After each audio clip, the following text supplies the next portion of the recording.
ahora que, y vean ustedes que desde el primer día yo les advertía sobre la necesidad de tratar de contrastar, de verificar la información que circula, ya no únicamente en las redes sociales, sino en todos los medios de comunicación. Porque ahora incluso los medios formales, los medios tradicionales de comunicación, se están convirtiendo en cajas de resonancia del discurso oficial. Y el discurso oficial, ustedes han visto que no ha reparado a la hora de emitir noticias falsas, ¿no? A decir, este tipo está mintiendo, no. Un ejemplo es la venta del avión. Y lo que ha sucedido en estos días, ni se diga. O díganme ustedes, en cuántos medios formales o tradicionales de comunicación ustedes han visto la aclaración sobre la muerte de Huatatoca, del señor Huatatoca en el Puyo, con las radiografías, los rayos X, las tomografías que se publicaron en las cuentas de la Confeniae o de la CONAIE. Incluso ayer una periodista se atrevió a decir que lo que publicaba un portal como GK, que se dio la molestia de llamar a la gerente del hospital del Puyo a confirmar si esas tomografías eran reales, y la gerente del hospital les dijo que sí, que eran reales. A pesar de eso, una periodista ayer que tuvo la osadía de encararles, de enrostrarles y de reclamarles a los periodistas del portal GK, diciéndoles que estaban mintiendo. Pero yo no le vi a la periodista haciendo lo mismo cuando la policía sacó un comunicado diciendo que el señor Huatatoca prácticamente que se suicidó por manejar un artefacto explosivo. Entonces que él mismo fue el que se incrustó la bomba lacrimógena en el ojo. Entonces, ese crecimiento de nuestras cuentas, de nuestras redes sociales, tiene que ver con eso, con la necesidad que tienen ustedes, que tiene que ver la ciudadanía en general, de informarse de lo que está pasando en las protestas, de esas protestas que, sobre todo en los primeros días, fue casi que invisibilizada por los grandes medios de comunicación, hasta que ya la cosa se volvió incontenible, y claro, seguían casi el mismo libreto del 2019, ¿no? Donde preferían, por ejemplo, pasar dibujos animados, cartoons, y evitar cubrir lo que estaba sucediendo en las calles. Bueno, obviamente por eso ustedes están buscando alternativas, y una de esas alternativas es la que les ofrece Radio Pichincha. Mención aparte todo el trabajo que han hecho nuestros colegas periodistas. No voy a mencionar a uno porque capaz me olvido de otro y se resienten, pero todos han estado en primera línea, y el equipo operativo, técnico, la gente que maneja redes sociales, etcétera, la gente que hace producción, todos los días tratando de llevarles a ustedes información. Alternativas de esta y otros medios digitales que lo han hecho de igual forma bastante bien para mantenerles a ustedes informados. Hoy amanecemos con el ánimo muy golpeado. Yo créanme que hubiera querido ayer tener la tranquilidad que al parecer tienen nuestras autoridades nacionales para poder conciliar el sueño y dormir tranquilo después de todo lo que vivimos el día de ayer. Esa tranquilidad que se veía reflejada en la foto que analizábamos con ustedes en el cierre del noticiero de ayer, ¿se acuerdan? Del cierre del comentario de ayer, donde estaban el presidente Lasso y el vicepresidente Borrero cruzados las piernas, en medio de libreros, en un despacho que seguramente huele a madera, hablando quién sabe de qué, ¿no? Con esa misma tranquilidad, créanme que hubiera querido irme a dormir ayer, después de todo lo que vivimos. Voy a empezar por lo más triste, lo más doloroso, que es la confirmación de más personas que han resultado como víctimas mortales de lo sucedido en estos 12 días en Ecuador. Un fallecido en el encontrón que hubo entre manifestantes y la fuerza pública en la ruta Collas, un fallecido en Azuay, el señor Guatatoca en el Puyo. Ayer lo que sucedió con Henry Quesada en el Parque El Arbolito, quien sufrió el impacto de perdigones y que fue alertado por la cuenta de la CONAIE. Se confirma el asesinato de Henry Quesada Espinosa en el Parque El Arbolito en Quito debido a un trauma penetrante de tórax y abdomen por perdigones. Mientras asesinen al pueblo no existen garantías. Eso era lo que posteaba en sus redes sociales la CONAIE, con fotografías de una más de las víctimas. Tengo entendido que es un ex estudiante además del Colegio Mejía. Y en horas de la noche se provocó un encontrón más entre manifestantes y la fuerza pública, entre manifestantes y las fuerzas armadas, en el sector de San Antonio. Ahí están ustedes viendo imágenes de cuando varios ciudadanos, enardecidos obviamente por lo que había sucedido horas antes con Franco Eduardo Íñiguez Camacho, un hombre de 37 años, él resultó fallecido y otras 6 personas fueron heridas y trasladadas hasta el hospital de Calderón. Ahí ustedes ven a un grupo de manifestantes, un grupo de ciudadanos que, por efecto de lo que sucedió antes, del ataque y la muerte de Franco Eduardo Íñiguez Camacho, reaccionaron en contra de la fuerza pública, pararon un camión que llevaba militares y resultaron también algunos militares heridos.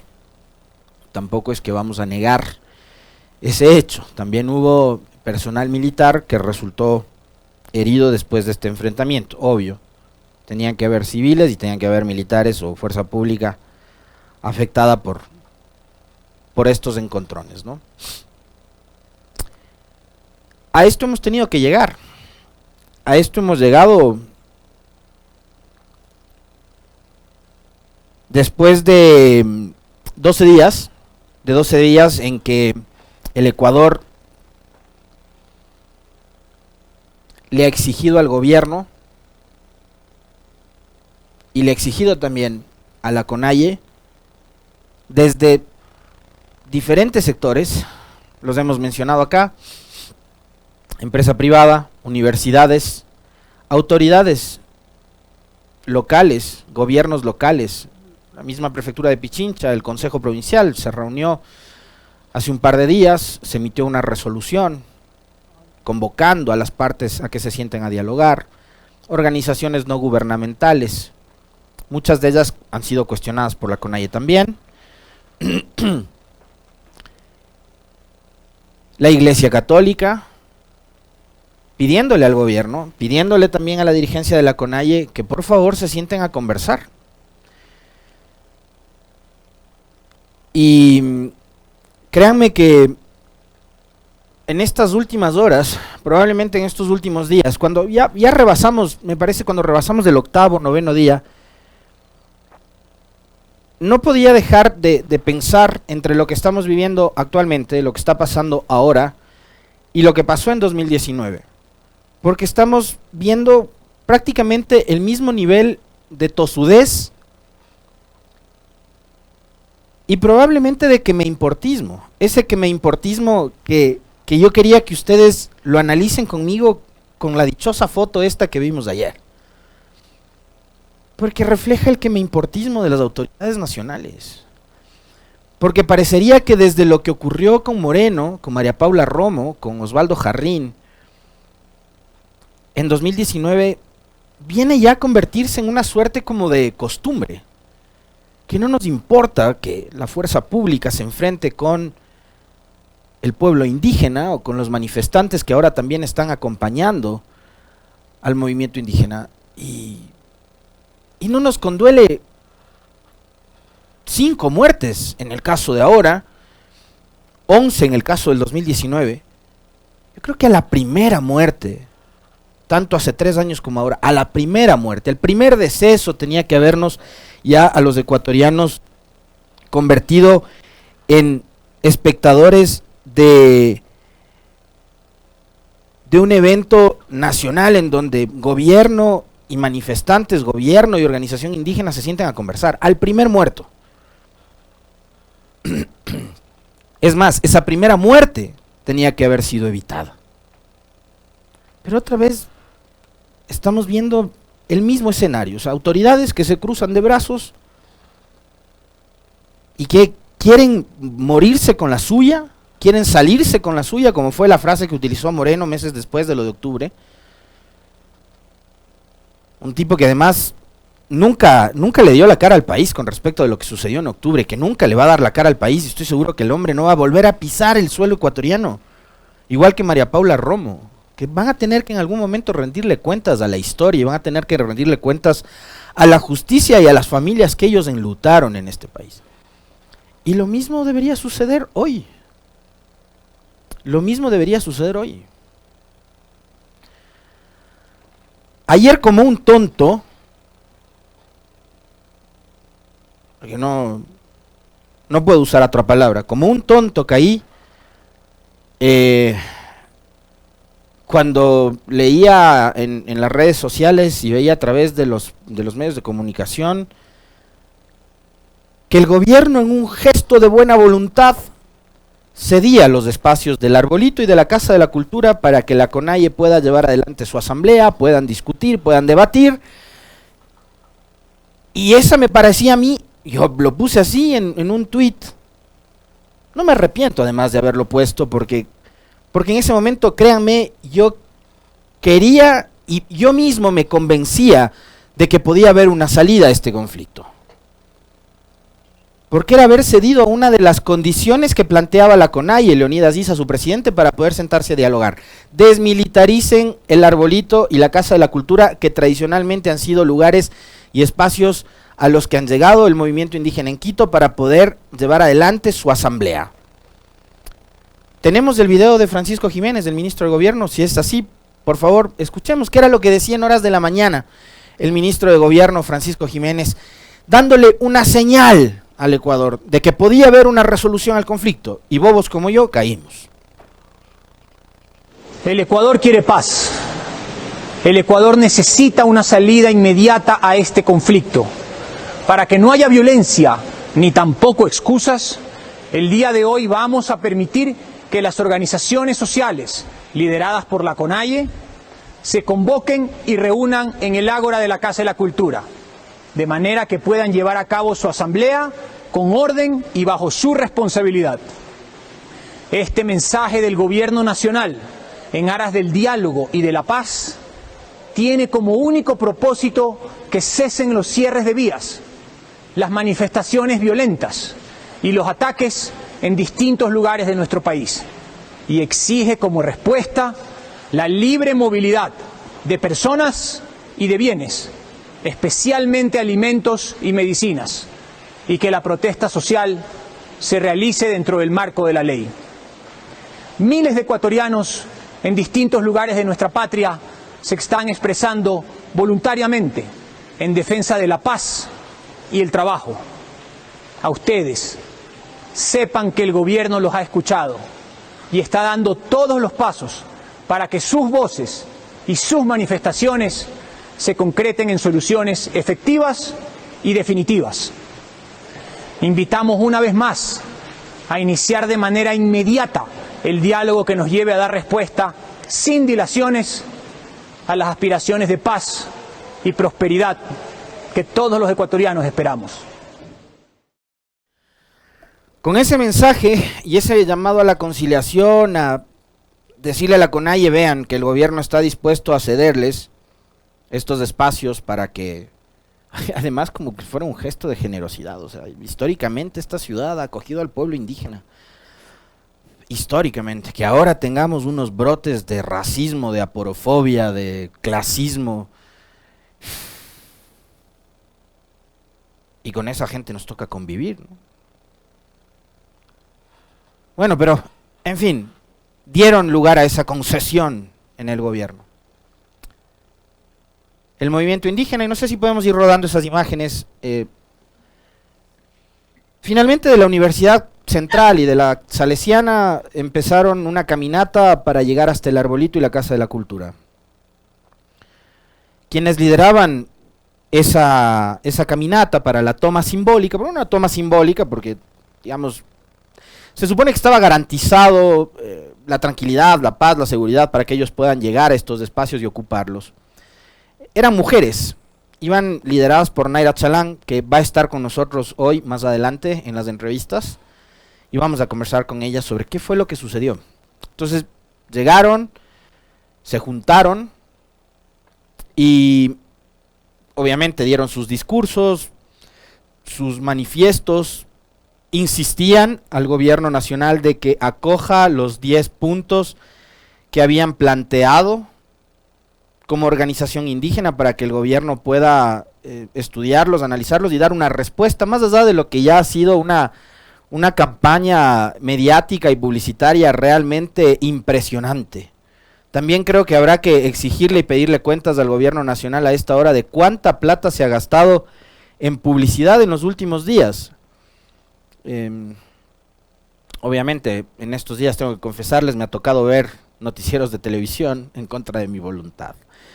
Y es un bombardeo impresionante de publicidad del gobierno, pero impresionante, ¿no? Aparte, digamos, esto en la televisión, en las radios ocurre lo mismo, y en medios de comunicación en donde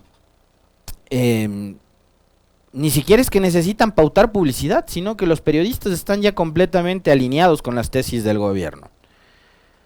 O sea, hoy, por ejemplo, venía escuchando, puse una radio X que no es que suelo escucharla siempre, pero el periodista, que además es un periodista de vieja data, ¿no? De esos experimentados, de las vacas sagradas de la radiodifusión de este país,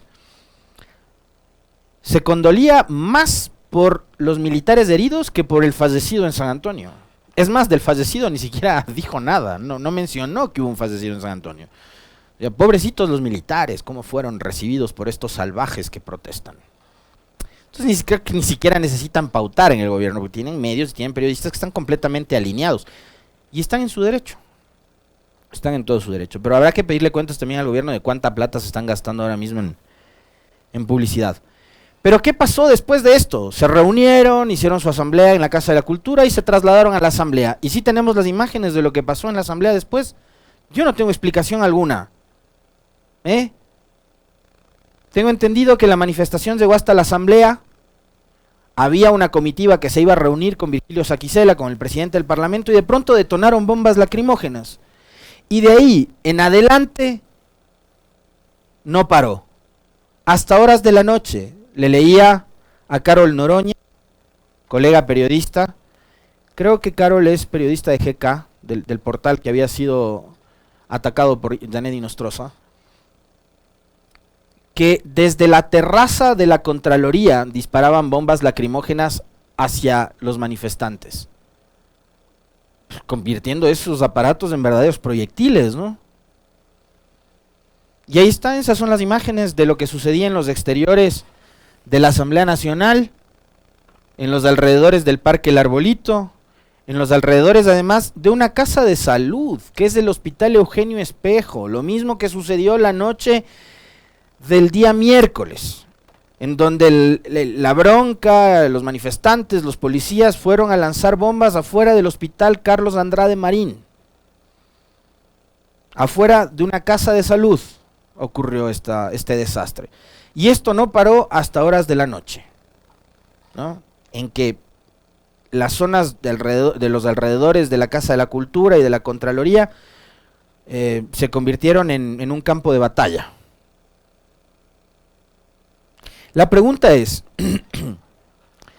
si el gobierno cede el espacio del Arbolito y la Casa de la Cultura, si el ministro de Gobierno, Francisco Jiménez, da una muestra de apertura en el relato que acabamos de escuchar junto a ustedes.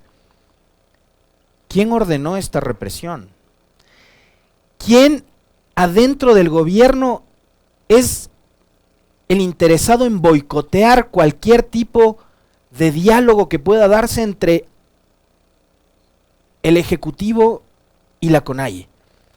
¿Quién esté interesado en que el caos no pare? ¿Quién ordenó a la policía reprimir de la forma en que lo hicieron ayer, cuando la movilización fue absolutamente pacífica hacia la Asamblea Nacional? ¿Quién en el gobierno esté interesado en alentar el conflicto? Yo estoy seguro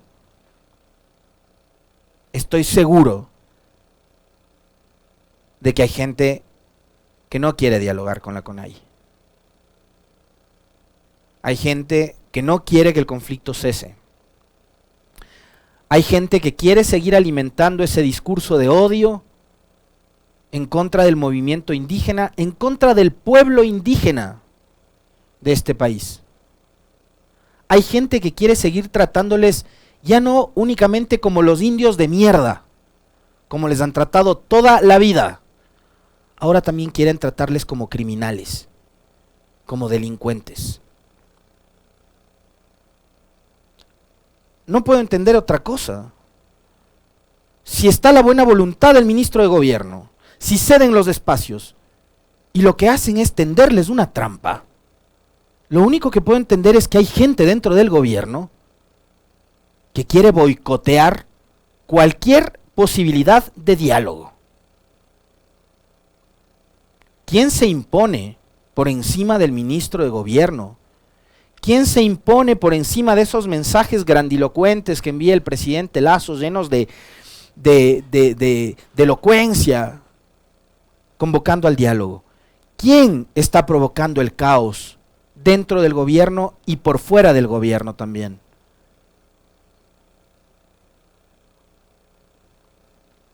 Ayer en horas de la noche, mientras los manifestantes estaban enfrentándose con la policía, también se convocaron, pues, la gente buena. Ahora ya no son quiteños de bien, ahora son gente buena, así se llaman, la gente buena. Ellos mismos se autodenominan así. No es que yo me estoy burlando ni les estoy queriendo poner una etiqueta. Ellos se han puesto la etiqueta, la gente buena. Se convocó al cacerolazo, otra vez. Yo ayer me preguntaba, medio en serio y medio en broma, el alcalde Guarderas, que vimos que no sabe ni cómo agarrar una escoba, ¿será que sabe cómo agarrar una olla para el cacerolazo? Convocó otra vez a un cacerolazo. Y la gente buena, vestida de blanco, nuevamente se convocó afuera de la Chiris, en la avenida de los Chiris. Está bien, que se manifiesten por la paz, etcétera, etcétera. Pero ellos sí se manifiestan resguardados por la Policía Metropolitana, resguardados por la Policía Nacional. Es más, ayer vimos una fotografía y un video de una camioneta de la Policía Nacional entregando banderas blancas a algunos de los manifestantes. ¿Y saben lo que intentaron hacer estos señores en horas de la noche, cuando el conflicto estaba muy caliente? Enardecidos, liderados por gente como Andrés Páez, que días atrás de él circuló un audio en donde decía que sí se puede portar armas y que en defensa propia puedes pegarle un tiro a quien sea. Que el COIP te faculta hacer eso, en el artículo 33 creo que mencionaba él. ¿Ya? Eso decía Andrés Páez. Entonces, liderados por tipos como el Andrés Páez, ¿ya? Enardecidos, llenos de bronca, de odio, de racismo, de odio por los pobres, de odio por los indígenas, de odio por todo lo que representa la izquierda, lo que para ellos es el comunismo, que se come bebés, etcétera. Vamos a la Casa de la Cultura. ¿Qué querían? Querían matarse entre ecuatorianos. Esas cosas alentaron, entre otros, desquiciados como el hijo de Carlos Vera, que ayer decía, por favor, no vayan. Después de haber pasado 12 días alentando a la gente a que se junte, a que se arme, a que se aglutine, para defender la paz, disque, para defender la democracia, no sé cuánto. Y ayer, cuando casi se les va de las manos esto a estos desquiciados, ya querían como abrir el paraguas, ¿no? Y decir, no, por favor, no vayan. 2 semanas, 12 días han pasado en redes sociales avivando el discurso del odio, avivando el relato de la bronca y provocando enfrentamiento entre ecuatorianos. Enfrentamientos como los que vimos en Ambato, en donde una camioneta de manifestantes fue cobardemente atacada por un grupo de sujetos que estaban ahí dizque cuidando su barrio, qué sé yo. Los manifestantes pasaban en la camioneta y les lanzaron piedras, palos, etcétera. ¿Eso quieren ustedes que se reproduzca en todo lado? Eso han provocado. Entonces ahí es cuando digo, claro, hay gente que está tratando de generar caos, de generar bronca, y es gente muy cercana al presidente Lasso. Este Chico Vera es uno de los que maneja la comunicación del gobierno nacional. Y cuando ustedes le leen en redes sociales, actúa como que si fuera un troll. Y no le da vergüenza decir las cosas que dice. Y trata a todo el mundo de narcotraficante, de delincuente, de corrupto, insulta a todo el mundo, invita a pelearse en las shiris. ¿No? Es como que estuviera todo el rato, no sé, con la efusividad que te da el pegarte, qué sé yo, 5 vasos de whisky, pero loco. Yo lo único que digo es sensatez. Lo que les he pedido todos estos días a los manifestantes, a la fuerza pública que anda con la adrenalina alta, según el ministro Carrillo, 3 rayitas de sensatez, de enfriar un poco las cosas, para evitar que pasen cosas como las que casi ocurren ayer, que los manifestantes estos de las shiris querían ir a enfrentarse con la gente que estaba en la Casa de la Cultura.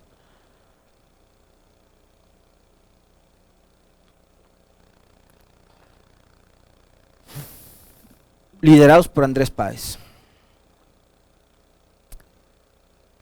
Yo quiero recordarles, ya cierro, ya voy cerrando, Carlitos, dame un segundo. Insisto, esto pasa porque la Melinka no me quiere dar los 45 minutos para el comentario. Yo quiero recordarles un par de episodios de la política de este país, para que mantengamos fresca la memoria. Primero, en el 2013, cuando Lasso se enfrenta por primera vez a la Revolución Ciudadana y a Rafael Correa en ese momento, quiso poner un indígena de candidato a la vicepresidencia.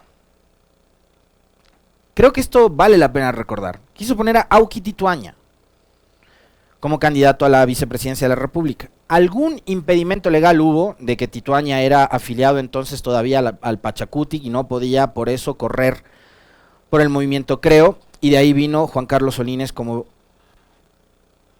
parte del equipo presidente y vicepresidente de Creo y de Lasso. Bueno, Lasso propuso a un indígena como candidato a vicepresidencial en el 2013. Ojo, no se olviden de eso. Por un lado, Correa le ganó en primera vuelta, hubiera sido casi imposible que Lasso le gane a Correa.